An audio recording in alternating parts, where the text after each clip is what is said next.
जय माता दी सबको। माता रानी सब पे अपनी कृपा दृष्टि बनाए रखे। वैष्णो दरबार में आप सबका स्वागत है। एक्चुअल में मैं जिस टॉपिक पे बात करने वाली हूँ वो साइंस का विषय है और अध्यात्म और साइंस के बीच में का विषय है। एक सज्जन थे, मेरी कुछ दिन पहले उनसे मुलाकात हुई और बात भी हुई। तो वो जी कहते हैं कि मैंने उसको बोला था कि एक हमारे जानने वाले थे, उनकी मैंने पूजा करी थी, माँ से प्रार्थना करी थी, तो वो अब ठीक हैं। तो वो कहते हुए इस हिसाब से तो सर्जरी भी नहीं होनी चाहिए बंदे की। तो मैंने कहा संसार में दो ही चीज़ें चलती हैं, नेगेटिव और पॉजिटिव। और या तो नेगेटिव चीज़ें चलती हैं। नेगेटिविटी कौन सी होती है? जिसके साथ भूत प्रेत, जादू टोना, यंत्र मंत्र तंत्र, वो ऐसी क्रियाएं होती हैं जो वो जिनके ऊपर वो की होती हैं। तो डॉक्टरी कितना भी मर्जी इलाज करा लें, उसका असर नहीं होता। अगर फिजिकली प्रॉब्लम है तो वो सर्जरी से भी ठीक होएगी, डॉक्टरी इलाज करने से भी ठीक होएगी, दवाइयाँ लेने से भी ठीक होएगी, और प्लस दुआ भी चलती है। हमारे ग्रह दोष, हमारे कर्मों के प्रारब्ध, अगले पिछले जन्म के पर जो प्रारब्ध होते हैं उसके हिसाब से हमें दुख तकलीफ़ें आती हैं। तो बाकी वो जी कहते हैं कि मैं तो साइंस को मानता हूँ, मैं अध्यात्म को नहीं मानता। और ना ही मैं कहा कोई बात नहीं, नहीं मानते तो हम कौन सा आपको ज़बरदस्ती मतलब उस चीज़ में लेने की कोशिश कर रहे हैं। परंतु मैं आपसे एक ही प्रश्न पूछती हूँ कि साइंस आई कहाँ से? आप हमारे वेद शास्त्र पढ़ो, उसके अंदर पूरी साइंस का विवरण है। विज्ञान विज्ञान का विवरण पूरा दिया हुआ।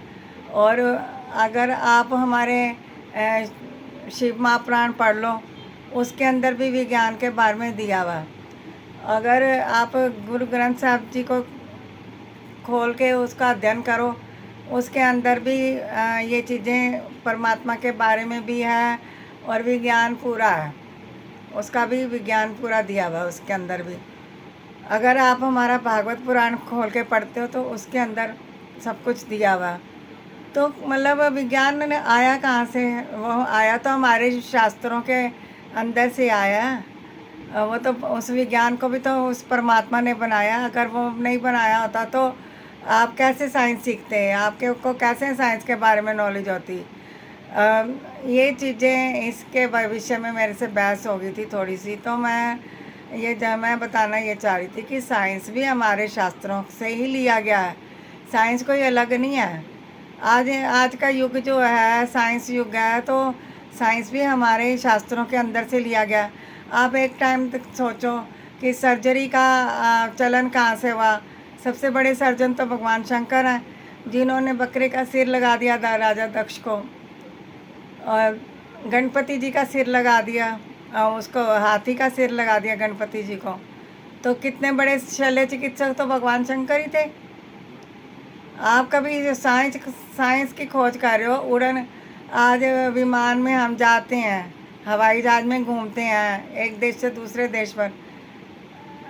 ऑलरेडी आप रावण के पास तो विमान था, उस विमान में ले जाकर ही तो उसको सीता को बिठा के लेके गया था रावण।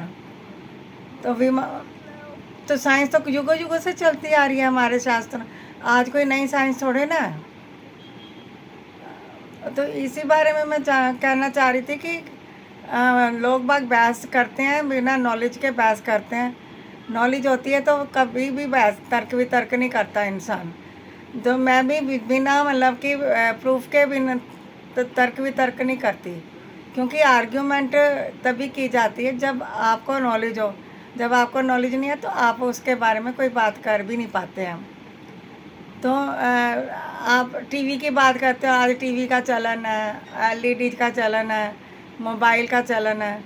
ये सब आया कहाँ से? ऑलरेडी पहले से हमारे, कभी आप महाभारत उठा के देखो, वेद व्यास जी ने संजय की आंखों में टीवी फिट कर दिया था। वो आंखों देखा हाल राजा धृतराष्ट्र को बता रहे थे ना। तो कितनी बड़ी उस समय कितनी बड़ी टेक्निक थी। जहाँ बैठे थे वहीं से आंखों देखा हाल बता रहे थे वो हम भी बता सकते हैं। हमारे अंदर जो दिव्य चक्षु है ना, ये भक्ति मार्ग से ही खुलते हैं, और हमारी को थर्ड आई जब खुलती है तब हमें सब कुछ दिखाई देता है।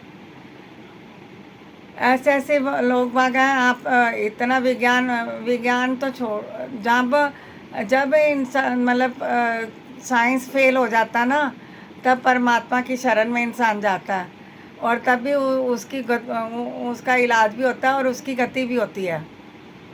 जब इंसान को कोई रास्ता नहीं मिलता, अब तो इलाज कर कर के थक गया, फिर वो प्रभु की शरण में जाता है। फिर क्यों जाते हो भैया प्रभु की शरण में? फिर साइंस कर देती ठीक। जब आप प्रभु की शरण में जाते हो, कहीं ना कहीं आपका सॉल्यूशन निकलता भी है। परंतु दुख तकलीफ जीना मरना सब परमात्मा के हाथ में है, और हमारे कर्मों के प्रारब्ध से ही सब चीज़ें तैयार होती हैं।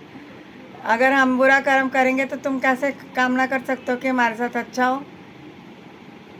अगर किसी की मान लो बीवी मर गई है या पति मर गया किसी का, तो उसका इतना ही संबंध था, उसके साथ लेन देन ख़त्म हो गया, छुट्टी होगी। तो ये चीज़ बहुत गहरी बातें होती हैं, इसको समझना आसान काम नहीं है। और या तो लोग समझना नहीं चाहते हैं, वो अपनी बहस करते हैं। कोई बात नहीं, करने दो। हमें हमारे पास तो हर प्रश्न का उत्तर है। क्योंकि मैंने एक एक ऐसे नहीं, मैंने सिर्फ एक कुरान शरीफ नहीं पढ़ा, बाकी बाइबल के अंदर भी मैंने बहुत अध्ययन किया। गुरु ग्रंथ साहब को खोल के एक एक चीज़ को पढ़ा, उसका अध्ययन किया। महाभारत में क्या नाम है, शिव महापुराण का अध्ययन किया, भागवत गीता का अध्ययन किया। भगवान गीता, अब आप वो भागवत गीता में भी तो यही कर्मों का ही प्रारब्ध है। भगवान कहते तू कर्म कर, फल की इच्छा मत कर, फल मैं अपने आप दे दूंगा। जिस काबिल तू होगा उस तरीके से मैं फल दे दूंगा। तो ये साइंस आई कहाँ से? साइंस हमारे शास्त्रों में ही है, हमारे चारों वेदों के अंदर है साइंस। पूरी साइंस है, पूरी चिकित्सा है, आयुर्वेद भी है, सब चीज़ें हैं। अब वही साइंस जो मानते हैं एलोपैथी वाले, वो अब हमारे क्यों फिर आयुर्वेद को मानने लग गए हैं? आयुर्वेद ट्रीटमेंट को क्यों मानने लग गए हैं?